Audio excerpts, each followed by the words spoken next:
Chers collègues, cher Jean-Paul Lemont, la chaire annuelle d'innovation technologique, soutenue par la Fondation Liliane Bettencourt, donne une chance aux disciplines nouvelles de s'exprimer au Collège de France. Tel est le cas de la robotique, qui est née il y a une cinquantaine d'années et qui se développe à un rythme impressionnant.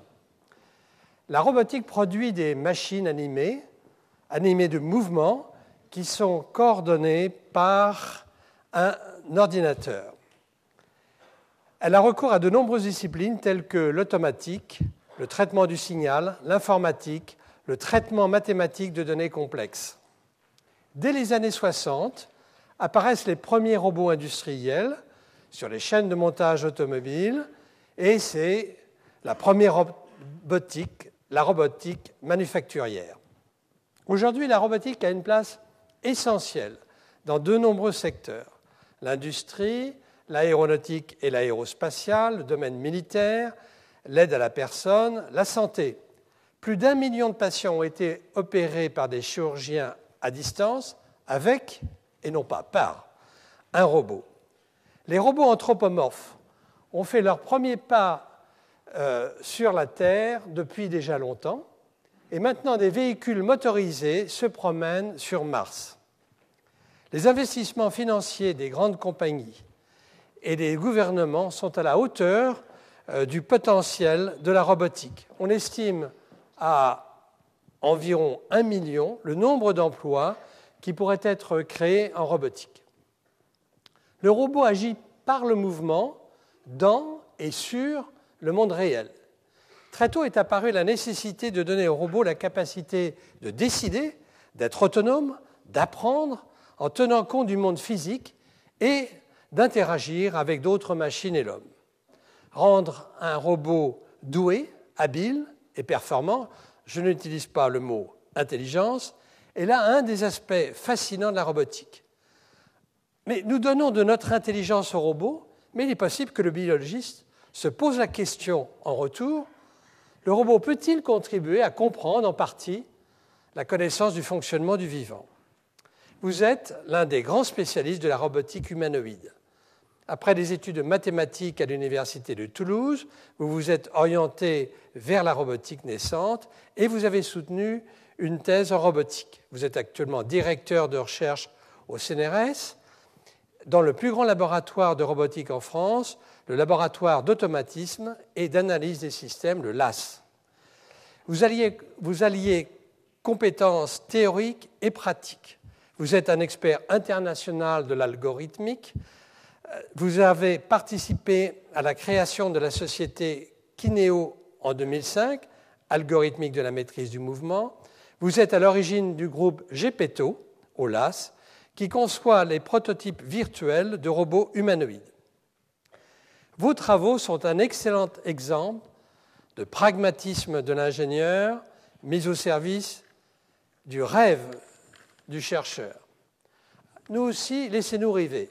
L'homme n'a-t-il pas de tout temps imaginé la création d'êtres à son image, démiurges ou servantes dociles, le Frankenstein de Mary Shelley, le robot humanoïde du film Metropolis de Fritz Lang, le premier robot du cinéma, un être mécanique mais terriblement sensuel. Laissez-nous donc un peu rêver, le temps d'une leçon. D'ailleurs, n'avez-vous pas voulu intituler cette leçon inaugurale « La robotique, une récidive du rêve d'Héphaïstos » ?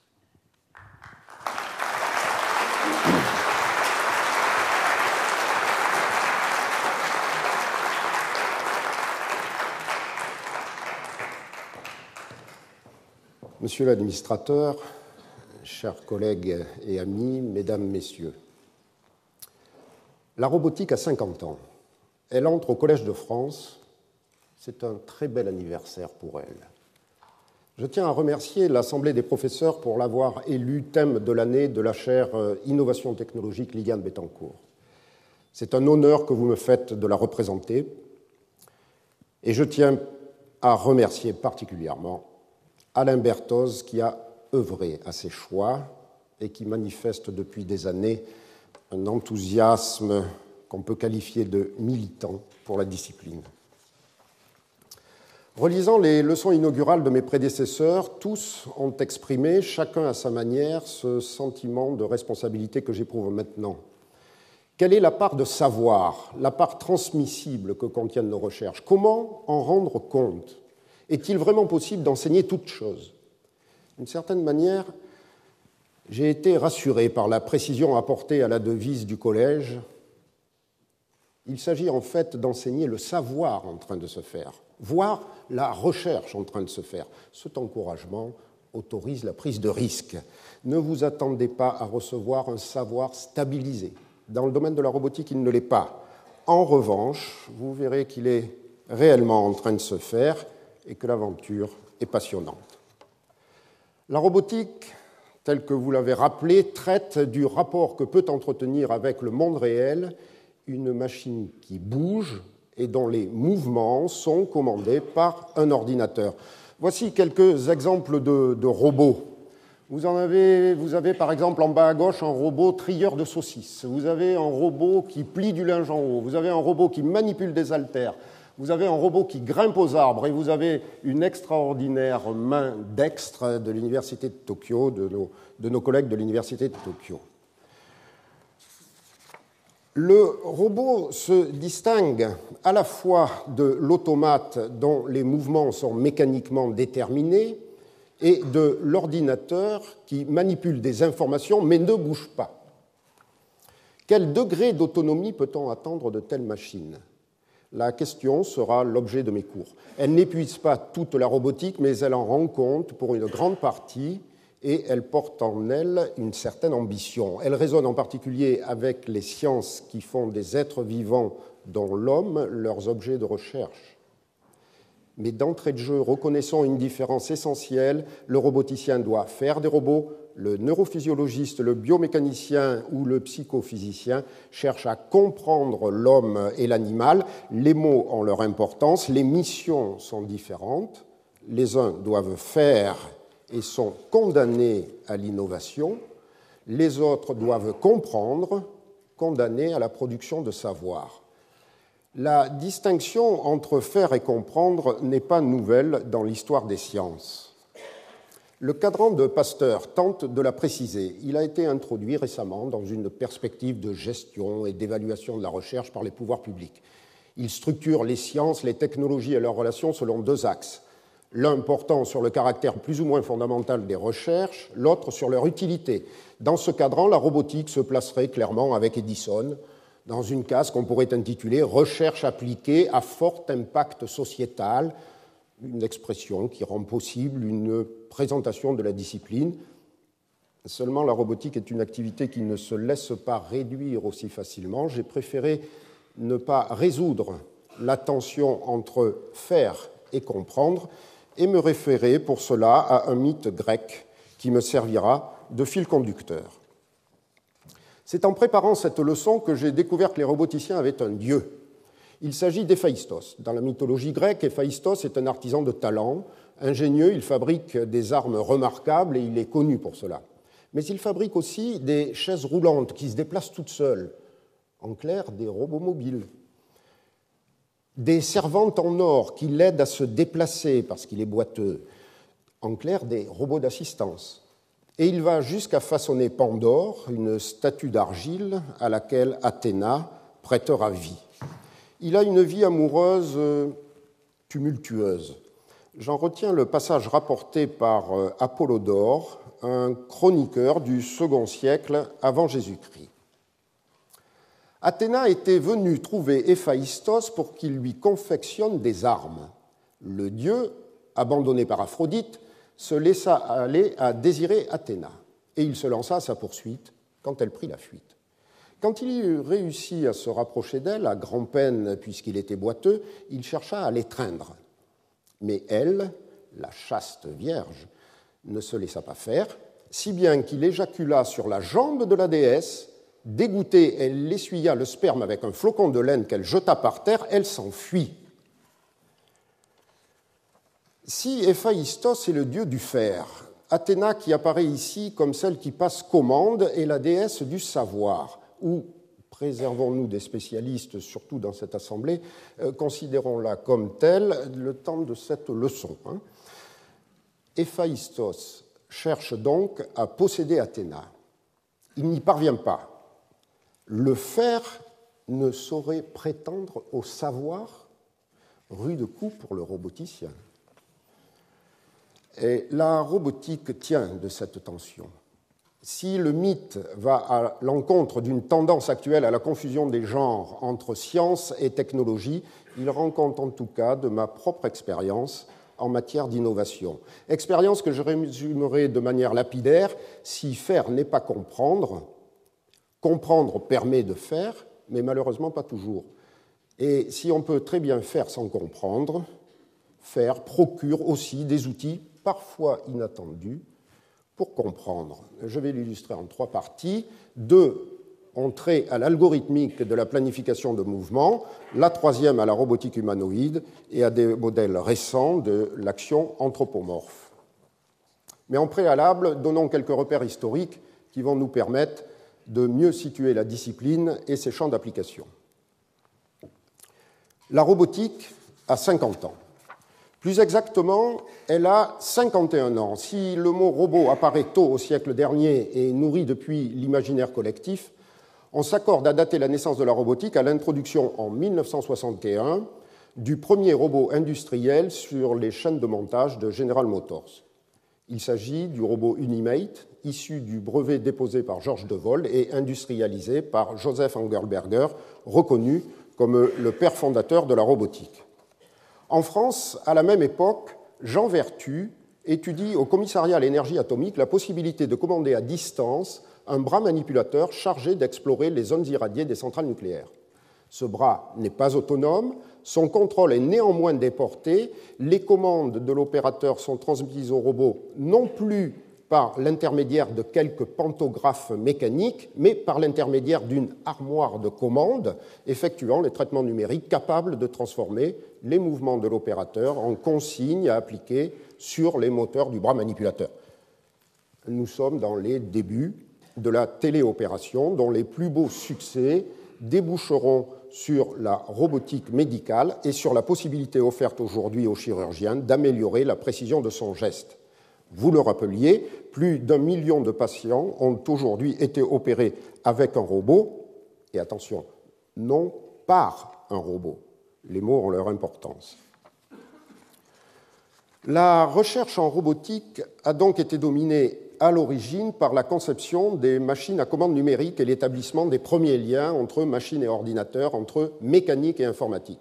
La robotique manufacturière est aujourd'hui bien implantée. Elle a considérablement renouvelé l'organisation des moyens de production. Son succès tient au caractère répétitif des tâches que les robots industriels accomplissent dans des environnements très bien structurés, pour lesquels l'aléa se réduit le plus souvent à la panne moteur ou se traite par un arrêt d'urgence. Nul besoin de capacité évoluée d'adaptation dans ces environnements. La question de l'autonomie d'une machine commandée par un ordinateur ne se pose comme telle qu'à la fin des années 60. C'est avec le robot mobile Sheki du Stanford Research Institute en Californie que sont jetées les premières bases d'une recherche sur les robots autonomes. L'ambition affichée est de doter une machine de capacités de raisonnement sur ses actions. Le robot doit percevoir son état et l'état du monde qui l'entoure, on l'équipe donc de capteurs. Il doit agir, on l'équipe donc d'actionneurs lui permettant de se déplacer, et l'ordinateur n'a plus qu'à décider automatiquement des actions à effectuer pour remplir une mission donnée et à contrôler leur bon déroulement. Il faut noter que les chercheurs du SRI n'ont aucune application en tête. La robotique est vue à l'époque comme un possible champ d'application des théories développées en intelligence artificielle. Elle tient plus du rêve que de la volonté de répondre aux problèmes bien posés de la robotique manufacturière. En France, le rêve va être relayé à la fin des années 70 par Georges Giralt au LAS CNRS à Toulouse. Il y crée le groupe Robotique et Intelligence Artificielle et il y conçoit en 1977 le robot mobile Hilar que l'on peut voir maintenant au Musée des Arts et Métiers. Il lance en parallèle le programme Automatisation et Robotique Avancée qui sera coordonné par Philippe Coiffé. Le programme réunit industriels de la production et chercheurs autour d'une même question: comment doter les robots de plus de flexibilité et faciliter leur programmation. Ce faisant, Georges Giralt établit le lien entre un nouveau projet de recherche ambitieux centré sur l'étude de la machine autonome et la robotique manufacturière qui avait déjà plus de 20 ans. Toute une génération de roboticiens français, dont je fais partie, a été élevée dans cette vision tendue entre le rêve du chercheur et le pragmatisme de l'ingénieur. Encore une fois, vous le rappeliez dans votre introduction. C'est dans les années 80 que se créent les premières sociétés savantes, fédérations professionnelles et programmes internationaux de coopération dédiés à la robotique, et tout s'accélère à partir des années 90. En 1993, la société Honda dévoile les résultats de 7 années de recherche conduites dans le plus grand secret. P1, le robot de forme anthropomorphe, fait ses tout premiers pas. La même année, dans le cadre du projet Rotex, conduit par Gerdinger au DLR en Allemagne, un robot manipulateur embarqué à bord d'une navette spatiale est capable de saisir un objet flottant dans l'espace et d'assembler des pièces mécaniques entre elles. Le 4 juillet 1997, le robot Sojourner de la NASA commence sa déambulation sur la planète Mars. Il sera suivi des robots Spirit et Opportunity en 2004 pour des missions qui se poursuivent encore aujourd'hui. Le 11 mai 1999, la société Sony met sur le marché le premier robot jouet, un petit chien capable de se déplacer, de percevoir son environnement et de reconnaître des commandes vocales. Le 7 septembre 2001, le professeur Jacques Marescot conduit la première opération de téléchirurgie sur une patiente localisée à Strasbourg avec l'aide d'une équipe chirurgicale située à New York. En 2002, la société iRobot, créée par Rodney Brooks du MIT à Boston, met sur le marché Roomba, le premier robot aspirateur. Il est aujourd'hui vendu à plusieurs millions d'exemplaires. En 2005, une équipe de l'université de Stanford, conduite par Sébastien Trund, remporte le grand challenge d'ARPA. Son véhicule est le premier à parcourir en moins de 7 heures plus de 200 km dans le désert des Mojave en totale autonomie. La même année, à l'exposition d'Aichi au Japon, la société Toyota présente un orchestre de jazz composé de robots humanoïdes jouant de divers instruments à vent. Le 25 mars 2009, le robot quadrupède Big Dog de la société Boston Dynamics, fondée par Mark Reber du MIT, est testé en Afghanistan. Au printemps dernier, dans l'équipe de François Pierrot au LIRM à Montpellier, le robot parallèle R4 parvient à atteindre des accélérations de 100 G. Près de 2000 petits robots humanoïdes NAO ont été produits à ce jour par la société Aldébaran. Et si tout va bien, une surprise vous attend au colloque de clôture de cette chaire en juin prochain. Quel savoir se construit autour d'un tel foisonnement? La robotique trouve ses sources dans la mécanique. Elle a participé à l'émergence de champs disciplinaires tels que l'automatique et le traitement du signal.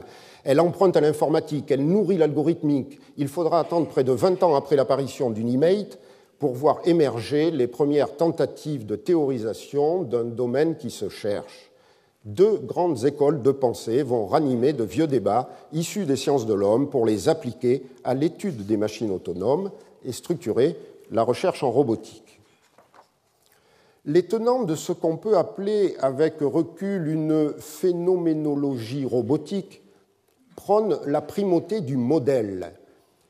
Comme sur cette vidéo du robot Lama du LAS dans les années 90, le robot estime son état et l'état du monde qui l'entoure par l'intermédiaire de capteurs, il en établit des modèles, raisonne à partir de ces modèles et décide des actions à effectuer pour remplir la mission qui lui est assignée. Cette école n'a jamais été vraiment théorisée. Elle se structure autour de thèmes tels que la conception et la commande des systèmes mécaniques, la vision et plus généralement la perception artificielle, la manipulation d'objets, l'algorithmique de la planification et du contrôle d'action, l'architecture des systèmes, dont les cours et séminaires donneront un aperçu, au moins pour les principaux d'entre eux. C'est cette école qui a conduit les grands programmes de robotique manufacturière, de robotique médicale ou de robotique d'exploration planétaire. Elle s'oppose à une école comportementaliste amenée par Rodney Brooks, le charismatique chercheur du MIT prône dans les années 80 une conception de l'autonomie fondée sur l'absence de modèle du monde. L'intelligence de la machine doit émerger d'une hiérarchie de comportements sensorimoteurs gérés par des mécanismes excitateurs et inhibiteurs. Cette école de pensée donne naissance à une robotique dite bio-inspirée, relayée en France par Jean Accardi-Meyer. Elle est beaucoup moins en prise avec l'industrie que la précédente. Le robot est surtout considéré comme un support expérimental des théories issues des sciences du vivant. C'est de cette école que naîtront d'étranges créatures artificielles, comme celle-ci, les salamandres amphibies Docke-Ichpert à l'EPFL, développées en collaboration, il faut le noter, avec Jean-Marie Kabelgen, neurophysiologiste à l'INSERM. Le dialogue entre les deux communautés, sciences du vivant et roboticiens, passe par l'élaboration de modèles mathématiques. Ceux du contrôle moteur proposés par Jean-Jacques Slotine du MIT en sont un exemple. De l'observation du vivant naissent également des approches formelles très astucieuses, telle l'approche développée par Nicolas Franceschini qui permet à un drone d'atterrir en douceur selon des principes mis en évidence par l'étude du vol des insectes.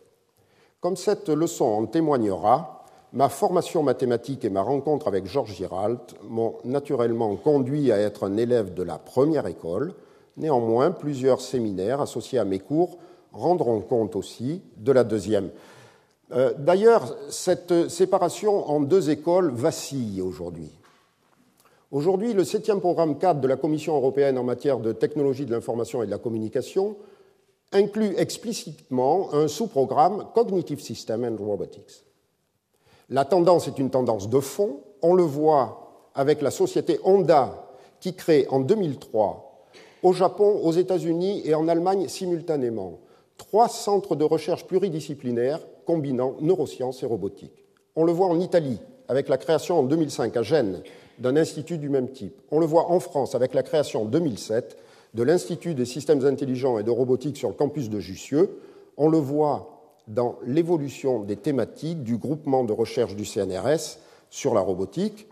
On le voit enfin au travers des 1600 pages de la première encyclopédie de la robotique, publiée il y a seulement 4 ans et éditée par Bruno Siciliano de Naples et Oussama Khatib de Stanford, qui me font l'amitié d'avoir fait le voyage.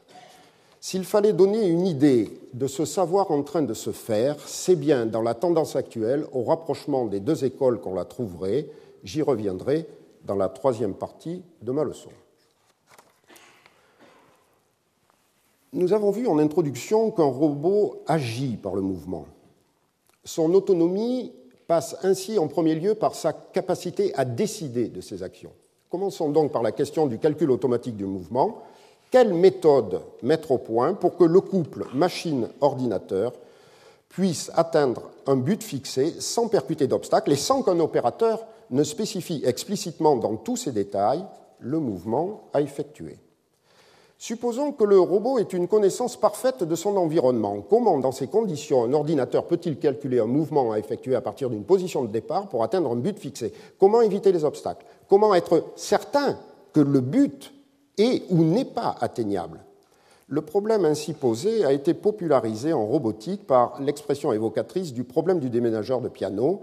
Il est parmi les plus emblématiques de la robotique. Un ordinateur peut-il résoudre la question? Pour donner sens à ce type d'interrogation, nos collègues informaticiens utilisent la notion de décidabilité. Lorsqu'un problème est décidable, l'ordinateur soit donne une solution s'il en existe une, soit informe avec exactitude de la non-existence d'une solution. La question est donc précise, le problème du déménageur de piano est-il décidable? La réponse est oui, et la démonstration s'est faite en 2 étapes au début des années 80. Première étape, Thomas Lozano-Pérez du MIT suggère de transformer le problème du déplacement d'un corps dans l'espace en un problème du déplacement d'un point. Effectivement, si on peut réduire le piano à une balle de ping-pong, le problème est beaucoup plus simple. Mais comment s'y prendre? Dans l'exemple que je vous propose, le robot est constitué de 2 barres articulées. Pour définir sa position, 2 angles sont nécessaires. Ces 2 angles correspondent à un point sur le tore. Un premier angle, puis un deuxième angle, comme ça, Vous voyez, je décris un tore. Donc, la configuration du robot est un point dans un espace qui est un tore. De manière générale, l'espace des configurations d'un bras manipulateur sera constitué de quelques paramètres articulaires, d'une trentaine pour un robot humanoïde. Le problème qui consiste à trouver un mouvement sans collision dans l'environnement encombré d'obstacles dans l'espace physique se trouve ainsi transformé en un problème de recherche d'un chemin pour un point évoluant dans un espace abstrait où les obstacles du monde réel sont transformés en obstacles dans cet espace. En termes mathématiques, il s'agit d'explorer les composantes connexes de l'espace des configurations libres de collision. C'est la deuxième étape. On sait que depuis que l'ordinateur Deep Blue a battu Kasparov aux échecs, qu'un ordinateur a la capacité d'explorer des espaces de très grande complexité. Mais la situation du jeu d'échecs, pour complexe qu'elle soit, est intrinsèquement finie. Les états du jeu sont en nombre fini, certes très grand, mais fini. Les transitions entre deux états sont instantanées et ne répondent qu'aux quelques règles de déplacement des différentes pièces de l'échiquier. Dans le cas de la planification de mouvement, le problème est autre. Un mouvement est une fonction continue du temps dans l'espace. Comment un ordinateur peut-il résoudre ce problème de continuité, lui qui est condamné au calcul? En d'autres termes, comment rendre combinatoire ce problème continu par nature? La question séduit mathématiciens et combinatoriciens, et en particulier Jacob Schwartz et Micah Sharir du Courant Institute de New York. Ils publient en 1983 une solution générale au problème valable pour n'importe quel système mécanique. L'idée de la démonstration repose sur une méthode de réduction du problème du déménageur de piano au problème de la décidabilité de l'algèbre élémentaire, décidabilité qui avait été établie dans les années 50 par le mathématicien Tarski. Et sur un algorithme proposé par le mathématicien Collins dans les années 70, l'algorithme est complet, l'ordinateur donne une solution s'il en existe une et affirme avec exactitude l'absence de solution, le cas échéant. Pour faire référence au mythe, disons qu'Athéna a gagné, elle sait comment faire. Le problème est résolu? Pas vraiment. Ou plutôt, il est résolu, c'est sûr, mais pas de manière utile. En effet, la complexité d'algorithme, c'est-à-dire le temps de calcul nécessaire à son exécution, constitue un obstacle majeur à son utilisation. L'algorithme est doublement exponentiel dans la dimension de l'espace des configurations, il prend trop de temps, Héphaïstos n'a que faire d'une solution puissante au plan formel, mais inefficace en pratique. Les mathématiciens de la géométrie algébrique réelle continuent d'explorer la voie, ils réduisent la complexité des algorithmes, les progrès sont lents et la recherche difficile. Encore aujourd'hui, il y a peu d'espoir de les voir un jour être utiles à la planification de mouvements. En 1990, je séjourne quelques mois à l'université de Stanford.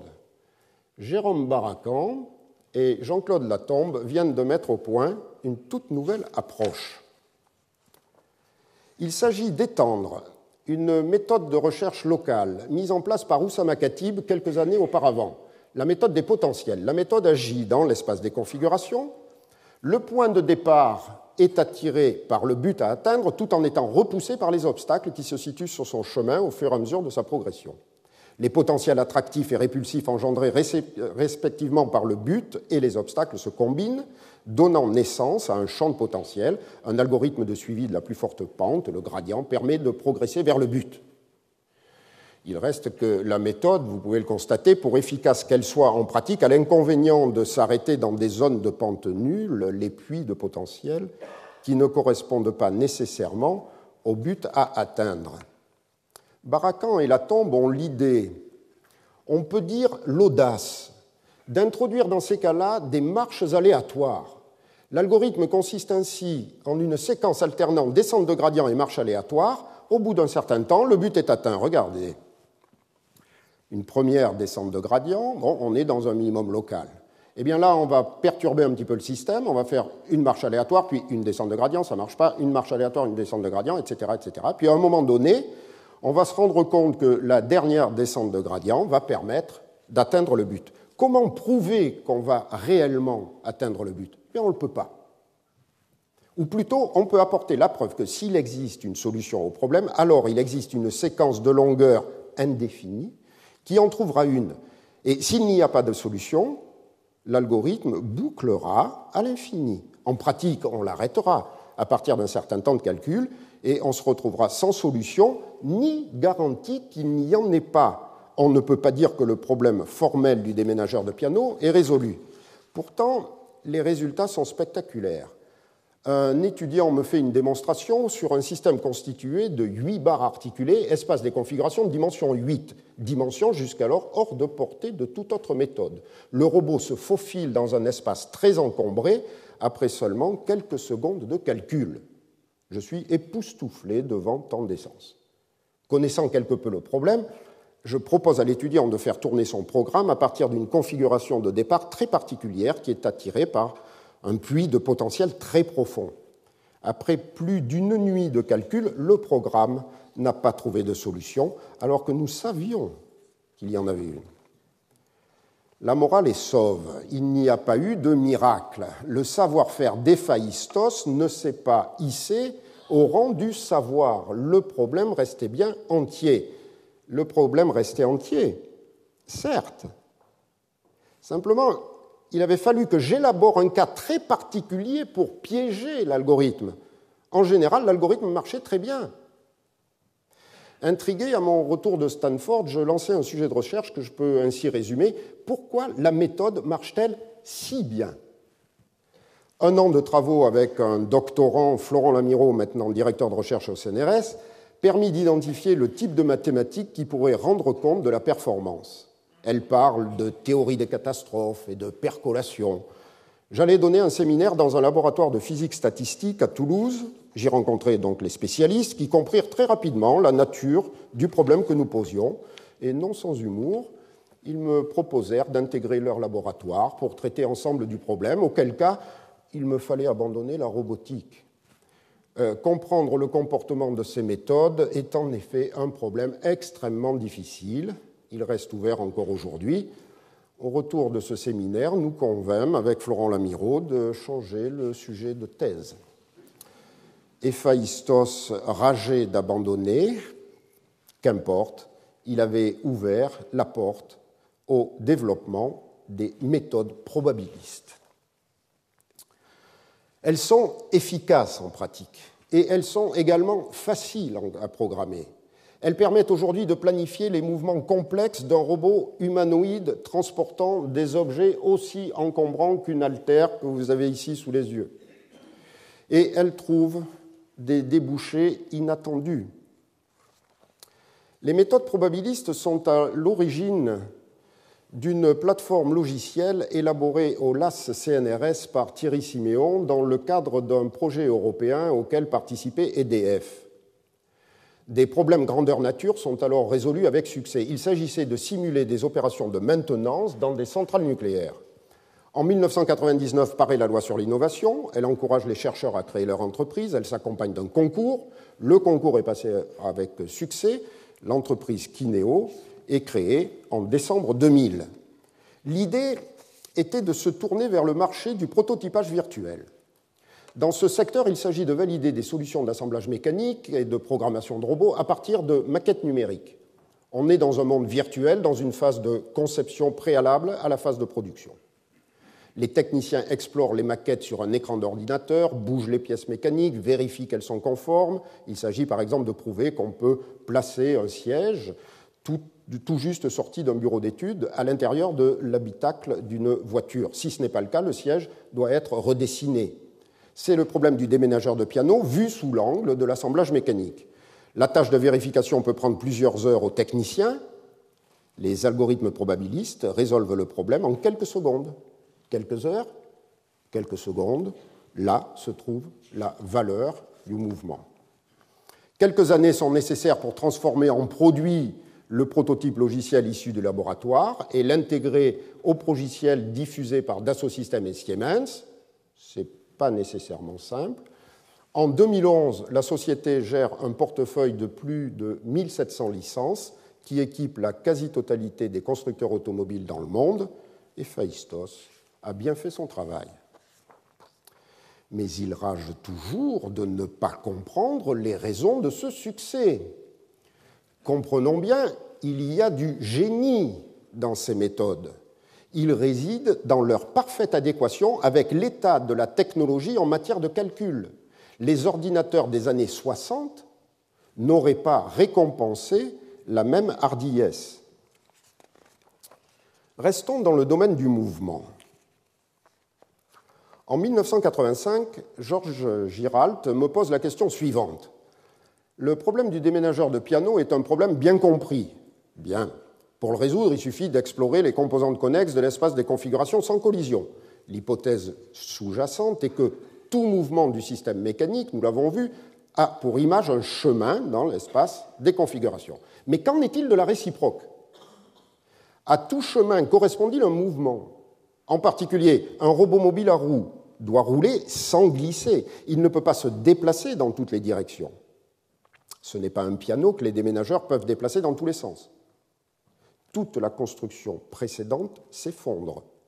Ce n'est pas parce qu'on va trouver un chemin sans collision dans l'espace des configurations que ce chemin est l'image d'un mouvement admissible pour le robot mobile. Faire un créneau est une tâche plus difficile qu'il n'y paraît. En tout cas, elle impose de revoir la théorie.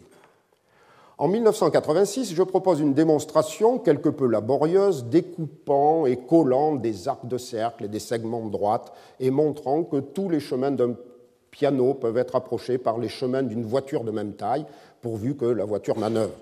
Tout de suite après, le lien se fait avec la mécanique des systèmes non linéaires. Une voiture est un système non holonome, un concept qui recouvre le fait qu'un conducteur ne peut agir que sur deux paramètres, la vitesse, votre accélérateur, et le frein étant la même chose qu'un accélérateur, mathématiquement parlant, et le volant, donc la direction du véhicule, alors qu'il s'agit pour le conducteur de maîtriser les deux paramètres de position et son orientation. Deux paramètres de position de la voiture et son orientation. Autrement dit, l'espace des configurations d'une voiture est de dimension 3, mais le nombre de ses degrés de liberté est 2. De manière imagée, on peut dire qu'il manque un moteur pour se déplacer en crabe. Les mathématiques vont être d'un apport décisif à ce problème. Elles vont montrer aux roboticiens comment cette direction de mouvement en crabe peut être approchée par une séquence de mouvements admissibles. Les notions de crochet de lit, de champ de vecteurs et de géométrie sourimanienne sont sous-jacentes. Un lien doit être fait entre ces notions qui sont du ressort des mathématiques pures et non pas des mathématiques appliquées, les notions combinatoires de décidabilité. La preuve est établie que pour garer sa voiture, le nombre de manœuvres à effectuer varie comme l'inverse du carré de l'espace libre. Venez au cours du 13 février, je vous en ferai la démonstration. Elle n'est pas si difficile que ça. Et si le véhicule tire des remorques à la queue leu-leu, comme les chariots dans les aéroports, le nombre de manœuvres est une fonction exponentielle d'un nombre de Fibonacci, lui-même fonction exponentielle du nombre de remorques. La démonstration a été établie par le professeur Rissler, et un de ses étudiants qui passait à Normale Supérieure à ce moment-là. C'est un peu compliqué, mais c'est surtout complexe. Le résultat indique que s'il est envisageable de faire un créneau avec sa voiture tractant une caravane, il n'est pas raisonnable de demander une telle prouesse à un bagagiste sur une piste d'aéroport. Ce n'est pas que la tâche soit impossible, c'est qu'elle est trop complexe. Le nombre de manœuvres serait beaucoup trop grand. Ce n'est pas une question de technologie, c'est une réalité physique. Héphaïstos peut toujours essayer, il se fera moquer par Athéna. Ce beau résultat de combinatoire repose sur la connaissance de géométrie quelque peu exotique. Le savoir a des débouchés là où on ne s'y attendait pas. La robotique sera d'ailleurs invitée au colloque Mathématiques à venir organisé en 1987 à l'École polytechnique dans une session spéciale subtilement intitulée « Application des mathématiques pures ». Les ingénieurs n'ont donc pas seulement besoin de mathématiques appliquées pour conduire leurs innovations, ils ont aussi besoin des mathématiques pures. Le résultat précédent est en fait un résultat d'existence. Il est possible de garer un véhicule sous certaines conditions. Oui, mais comment faire en pratique? le roboticien va exiger une preuve constructive du résultat d'existence. Le mathématicien est poussé dans ses retranchements. Il donne une solution quasi complète au problème pour une remorque. Le roboticien la complétera et le robot mobile Hilard Dulas pourra garer sa remorque en totale autonomie. Nous sommes en 1993. C'est une première. Le résultat est généralisable à plusieurs remorques si leurs attaches sont centrées sur l'essieu de la remorque qui les précède. Le diable réside vraiment dans les détails. En revanche, le mathématicien échoue à fournir une construction pour un système général. Le problème que vous avez ici à droite est un problème ouvert, très difficile. On sait comment calculer les trajectoires d'un robot mobile à 2 remorques à attache centrée. On ne sait pas le faire pour un robot à 2 remorques à attache déportée. Et pourtant, s'il le faut vraiment, l'ingénieur va savoir le faire. Comment cela se peut-il ?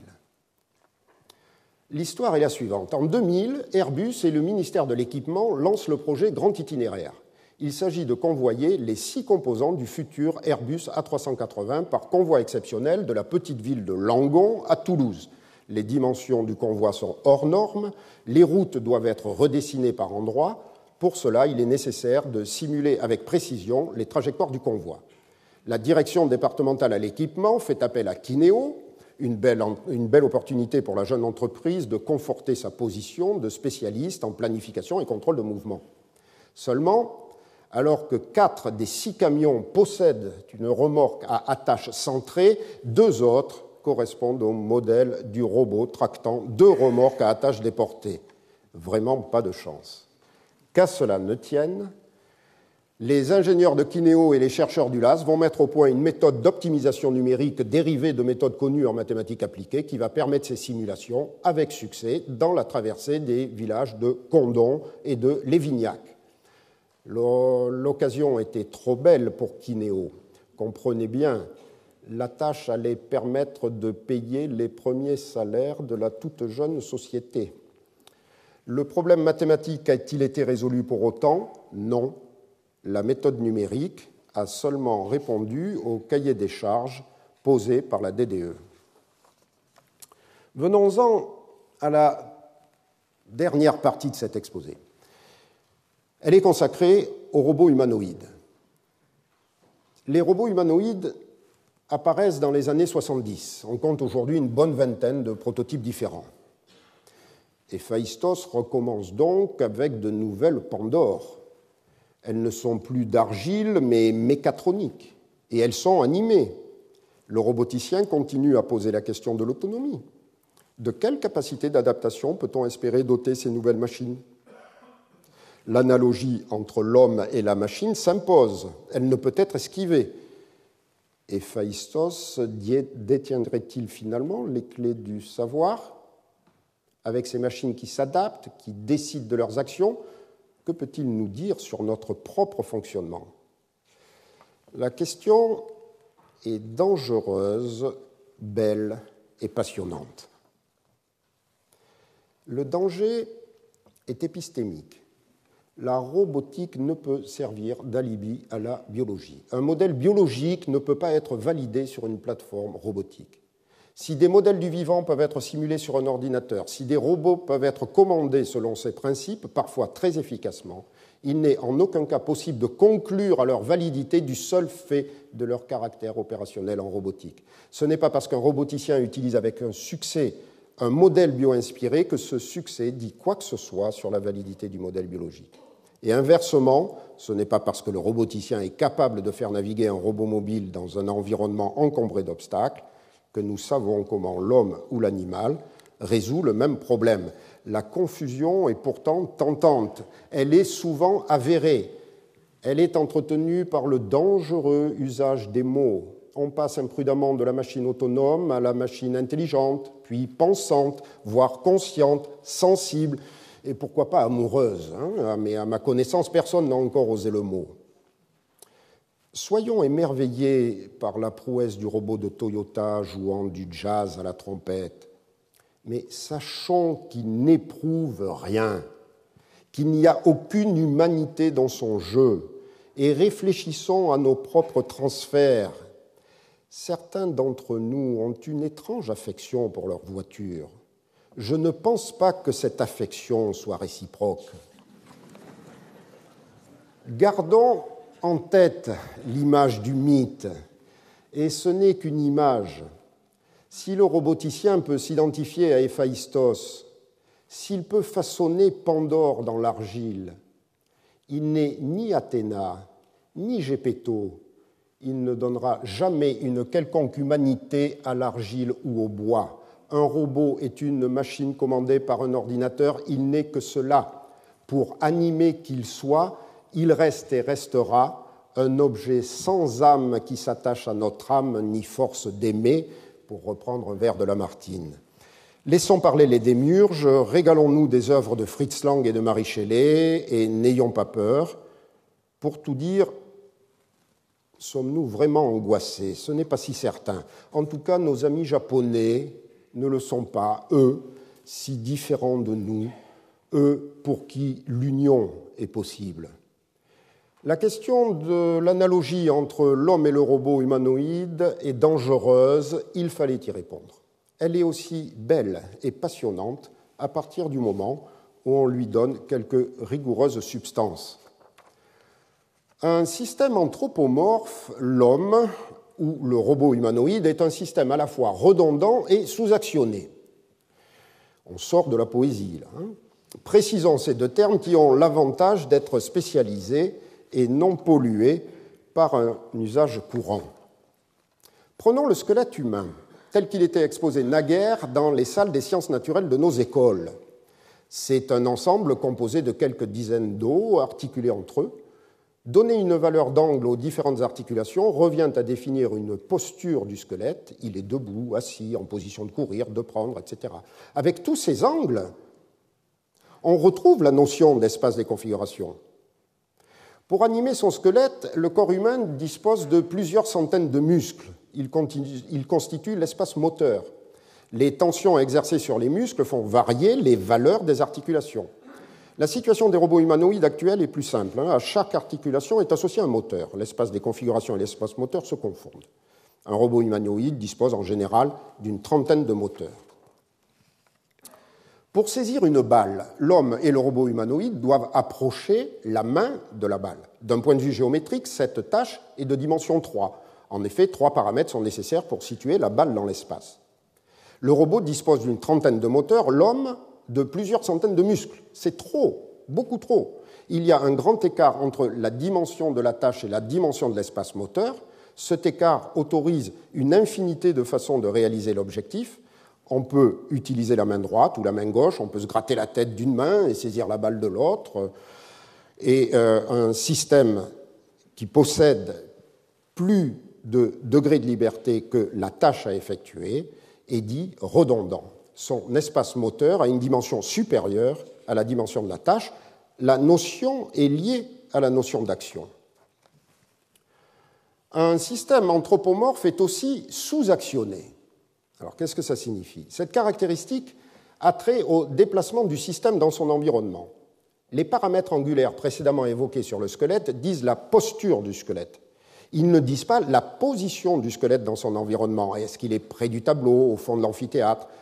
Il reste donc à placer le système dans son environnement. 2 paramètres de position et 1 paramètre d'orientation, comme vous le voyez sur la figure de gauche, suffisent. L'espace des configurations d'un système anthropomorphe se compose donc des variables articulaires du squelette et des 3 paramètres de placement. Ceux qui suivent peuvent bien pinailler, parce qu'effectivement, pour positionner un corps dans l'espace, il en faut 6, mais si c'est un homme qui marche sur un plan, accordez-moi qu'il n'en faut que 3. En tout cas, aucun muscle, aucun moteur n'est en charge de faire varier directement les paramètres de placement. C'est dans ce sens que le système est dit sous-actionné. Il n'y a pas de moteur pour faire varier directement les variables x, y et θ. S'il est une prouesse technologique réalisée par l'homme, c'est bien l'invention de la roue. Un disque tournant sur le plan vertical, posé sur un plan horizontal, se met à rouler. le centre du disque se déplace. La roue est spécialisée dans le déplacement. Si se déplacer est l'apanage du vivant, en tout cas en première approche, il est étonnant de constater que la nature n'a pas inventé la roue.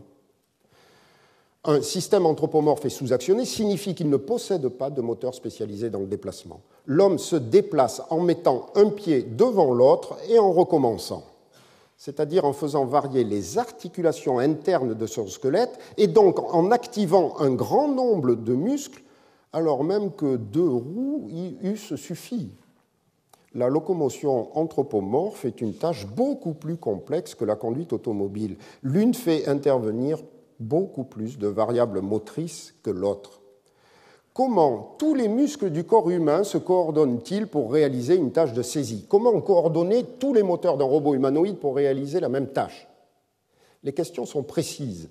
Si les unes cherchent à comprendre et les autres à faire, la formulation que nous avons introduite montre qu'elles sont de même nature.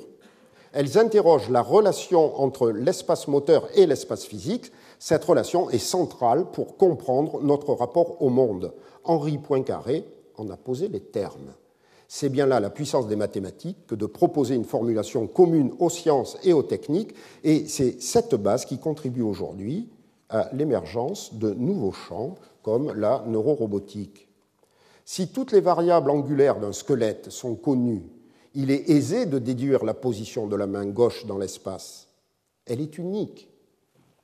La réciproque, nous l'avons vu, est fausse. Si vous connaissez la position de la main gauche dans l'espace, il y a une infinité de variables angulaires du squelette qui donnent la même position. Le squelette est redondant. Elles vont correspondre à une infinité de postures, dont certaines peuvent être irréalistes. Il faut donc d'autres critères pour faire la sélection. Parmi toutes les postures possibles, vous pouvez demander celle qui est la plus confortable, c'est-à-dire celle qui correspond au moindre effort, l'effort étant exprimé dans l'espace moteur comme la somme de toutes les forces exercées sur les muscles. Dans ce cas, un algorithme d'optimisation numérique va conduire à la sélection de la meilleure posture. La méthode s'applique au système redondant, mais ne rend pas compte du sous-actionnement. Elle permet de saisir une balle à condition de ne pas marcher. Nous avons récemment levé la restriction par une astuce de modélisation. Le système locomoteur sous-actionné est représenté sous la forme d'un bras manipulateur virtuel constitué d'empreintes de pas qui peuvent se déplier comme un accordéon. Nous ajoutons ainsi artificiellement de la redondance au système et la méthode générale peut s'appliquer. Un algorithme d'optimisation va pouvoir ainsi sélectionner un mouvement et coordonner les 30 moteurs du robot HRP2 pour ramasser une balle à ses pieds. Pour ce faire, le robot doit reculer. Et là, je souhaite insister, aucun programme spécifique à la locomotion ne l'a précisé. Les quelques pas que le robot effectue en arrière pour dégager la balle sont partie intégrante de la tâche de saisie. Le corps tout entier a contribué à la tâche. On prend avec ses pieds. Je disais plus haut que faire peut fournir des instruments pour comprendre. En voici un très bel exemple. Sur la base des principes que nous venons de voir et qu'il a contribué à développer, Yoshi Nakamura de l'Université de Tokyo vient de mettre récemment au point une méthode qui permet de voir l'état de tension de tous les muscles d'un homme à partir de la seule observation de ses mouvements.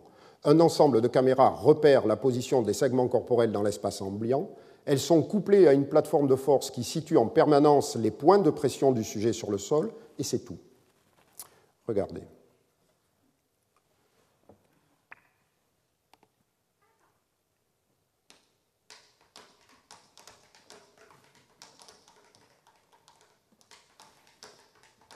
Vous voyez dans cette vidéo, les différentes couleurs indiquent l'intensité de l'effort qui est exercé sur les muscles. Étienne Jules Maré pouvait-il en rêver, lui qui a inventé la chronophotographie dans le même but d'observer et de comprendre le mouvement humain? Comprenez bien, il s'agit d'une technique qui permet de voir le système musculaire à l'intérieur du corps sur la seule base de l'observation visuelle de son enveloppe. Nul besoin de passer le sujet au rayon X ou au scanner. Le modèle mathématique suffit, simple, efficace et bon marché. La technique repose uniquement sur la maîtrise de la fonction qui met en relation espace de l'action et espace moteur. Henri Poincaré aurait salué l'invention. Le principe d'optimalité sous-jacent à l'étude de la relation entre espace moteur et espace de l'action ne pouvait pas ne pas entrer en résonance avec les mêmes principes étudiés en neurophysiologie. Si le cerveau et le système nerveux dans son ensemble disposent de plusieurs centaines de muscles pour contrôler la main qui s'apprête à saisir un objet, comment fait-il pour faire face à cette extraordinaire complexité? La réponse est simple. L'évolution a mis en place des principes de synergie musculaire, une forme d'automatisme qui coordonne un ensemble de muscles par l'intermédiaire d'un faible nombre de variables. Si au final le mouvement se déroule bien dans des espaces de très grande dimension, espace moteur et espace des configurations, les études montrent que le choix s'effectue en fait dans des sous-espaces plus faiblement dimensionnés, conséquence de couplage. Lorsqu'on marche, le bras droit avance avec la jambe gauche, et de principe d'optimalité. Ils réduisent la dimension des espaces à explorer. L'identification de ces couplages et principes est aujourd'hui un thème central des neurosciences computationnelles. Pionnier dans le domaine, Alain Berthoz a trouvé un très beau nom à la théorie sous-jacente, la simplexité. Elle réunit ces principes réducteurs de la complexité que le vivant a su inventer. Ensemble, et en collaboration avec notre collègue spécialiste d'optimisation numérique Katia Mambor de l'Université d'Heidelberg, nous avons pu mettre en évidence les principes qui préludent à la formation des trajectoires locomotrices. Prenons l'exemple suivant. Vous entrez dans un grand espace vide, une galerie marchande, par exemple. Vous devez la traverser pour en sortir par une porte. L'espace est vaste. Vous allez suivre une trajectoire. Vous avez fait un choix. Vous croyez que c'est votre trajectoire. En fait, nous avons montré que tout le monde va suivre sensiblement la même. Notre comportement est stéréotypé. Il suit un principe qui exprime une subtile combinaison entre le confort du mouvement qui conduit à anticiper l'orientation finale à atteindre, être bien en face de la porte de sortie, et l'ancrage du regard sur la porte. La difficulté est de trouver ce principe, nous l'avons trouvé, mais une fois trouvé, il est très facile à en mettre en œuvre sur un robot. C'est ainsi que le robot humanoïde HRP2 emprunte les mêmes trajectoires que celles que nous emprunterions à sa place. Le roboticien bénéficie des principes qui régissent l'autonomie du vivant tout en contribuant à leur étude. Fallait-il nécessairement en passer par là pour faire marcher le robot HRP2 ?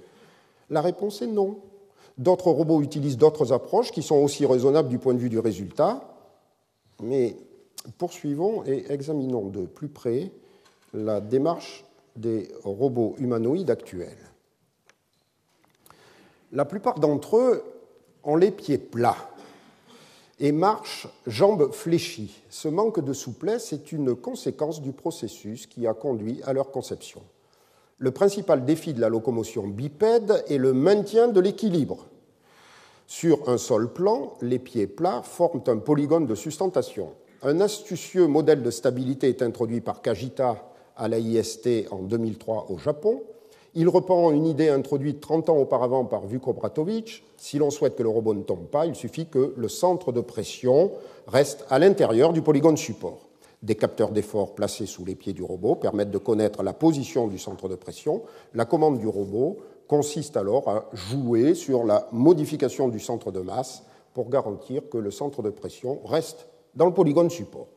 Conceptuellement, l'innovation repose sur une approche de la marche anthropomorphe qui part des pieds. Elle lui impose néanmoins d'avoir les pieds plats et de planifier à l'avance la position de ses pas. L'intuition suggère que nous ne marchons pas de cette façon. le neurophysiologiste oppose au roboticien une approche radicalement différente. La nature montre que les bipèdes marchent avec la tête et pas avec les pieds. Et quel est le sens de cette provocation? Résumons rapidement. La méthode de contrôle que nous avons évoquée repose sur l'observation du centre de pression exercé par les pieds sur le sol. Or, le neurophysiologiste nous enseigne que le bipède vivant stabilise sa tête en rotation dans le plan sagittal. Le référentiel à l'origine du contrôle de la locomotion se trouve dans la tête. L'information est donnée par le système vestibulaire.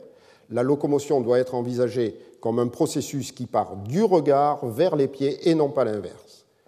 Un robot ne marchera comme un humain qu'à la condition de placer les capteurs de posture, centrale inertielle et autres accéléromètres dans une tête articulée. En conséquence de quoi, la conception même du robot bipède doit intégrer un corps complet. On ne doit pas le concevoir étape par étape, d'abord les jambes, puis le tronc, les bras et la tête, comme c'est souvent le cas. La tête ne doit pas être ajoutée seulement pour porter deux caméras et donner une apparence humaine au robot. Elle est une condition indispensable à la stabilisation de la locomotion du bipède vivant.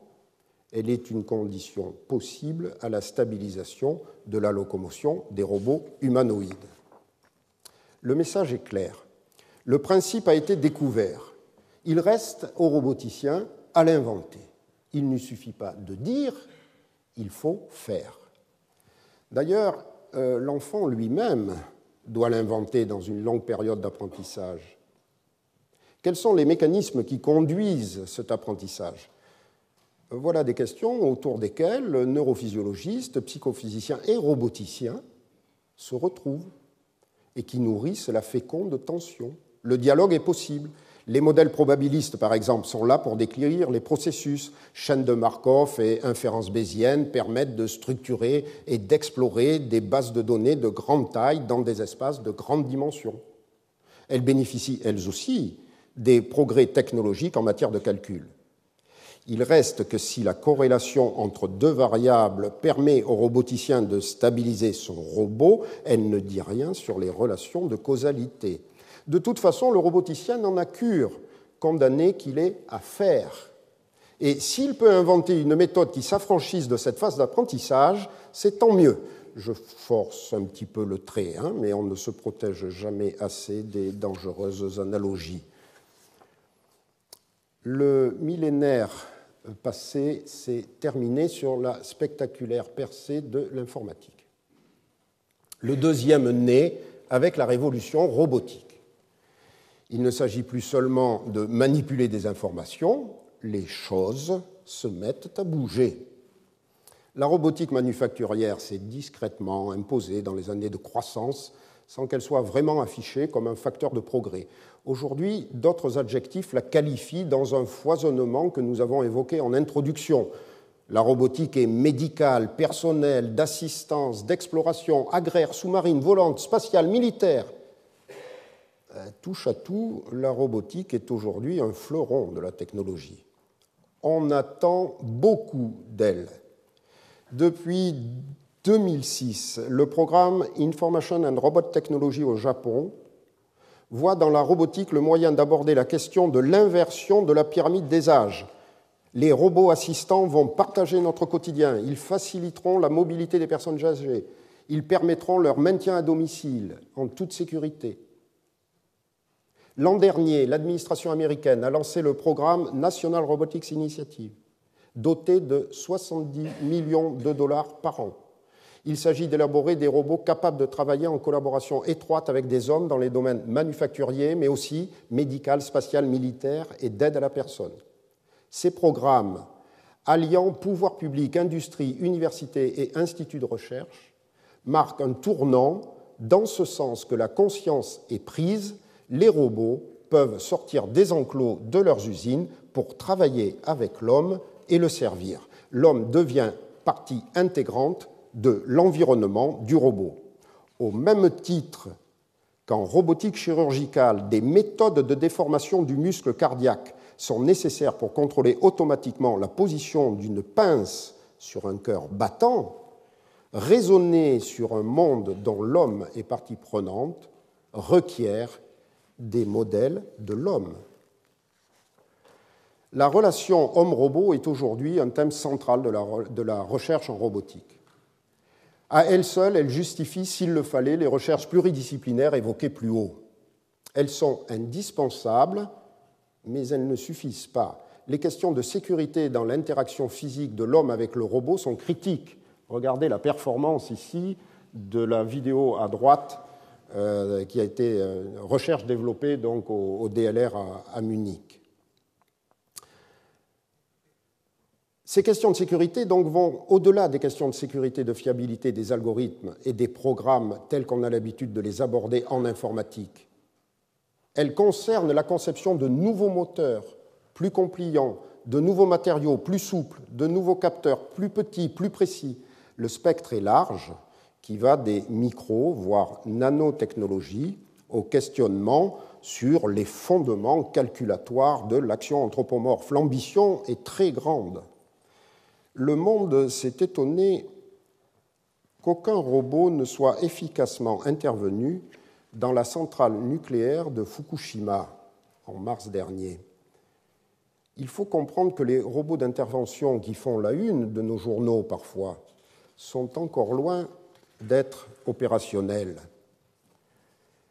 Répondant à un message de solidarité que je lui avais envoyé, le professeur Yoshi Nakamura m'écrivait le 20 mars 2011.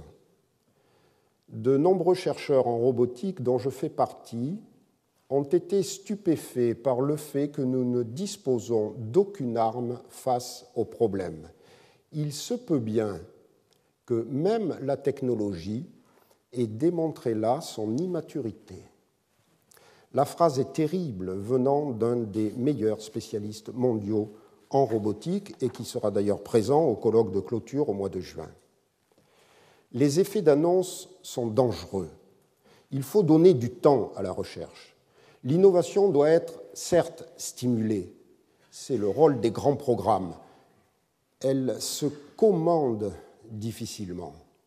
Elle apparaît souvent là où on ne l'attend pas. Nous en avons vu des exemples et les technologies de l'information en regorgent. Que dire des petits robots Nao de la société Aldébaran que des équipes éducatives utilisent aujourd'hui avec des enfants autistes? Aucune commande n'a été passée. Et pourtant, quelle belle part d'innovation si une petite machine communiquant par la voix et le mouvement peut aider ces enfants à sortir en partie de leur isolement. Toute la période récente prouve qu'il est difficile de prévoir l'impact des progrès en matière de technologie. Steve Jobs n'a pas répondu à des besoins. Il a créé ce dont on ne peut se passer aujourd'hui et dont on se passait hier. C'est bien là son génie. Pour ce qui est de la robotique, son impact va toucher de nombreux secteurs. Nous avons fait la liste des plus probables. Comment allons-nous nous adapter? Facilement. L'homme a une grande plasticité pour intégrer les nouvelles technologies. La roue nous a conduits à bitumer nos paysages et nous avons des difficultés à éteindre nos téléphones portables. L'innovation technologique condamne toujours des savoir-faire et des savoir-vivre. Dans ce sens, la robotique doit aussi nous interroger. Le roboticien peut dire de quoi il retourne. C'est ce que j'ai tenté de faire. Mais malheureusement, certainement pas plus. Il est face à Athéna, l'éternel boiteux. Il n'a rien à dire qu'il sache sur la civilisation. Il ne sait que faire. Ce qui vaut pour le roboticien, vaut-il pour le citoyen chercheur en robotique ? Je pense que oui, mais j'admets bien volontiers que j'atteins là les rivages peu sûrs de ma référence au mythe. Donc revenons pour conclure au texte d'Apollodore. L'épisode se termine ainsi. Athéna s'enfuit et de la semence tombée dans la terre naît Érictonios. Érictonios est l'un des premiers rois d'Athènes. Ce n'est quand même pas rien. La tentative de possession n'a donc pas été stérile. C'est bien ce que nous avons vu, elle transforme d'ores et déjà nos modes de vie. Et contrairement à une idée reçue, et vous le rappeliez en introduction, l'impact de la robotique en matière d'emploi est positif. Dans les 5 ans à venir, la robotique industrielle va créer plus d'1 million d'emplois. Je ne peux pas ne pas terminer sans remercier Héphaïstos, Athéna, ainsi que les peintres et dessinateurs qui perpétuent les mythes. Tous ceux avec qui je partage cette aventure humaine qu'est la recherche, et ils sont nombreux, et vous, enfin, Madame Bettencourt-Meyer, pour votre présence à cette leçon. Je vous remercie de votre attention.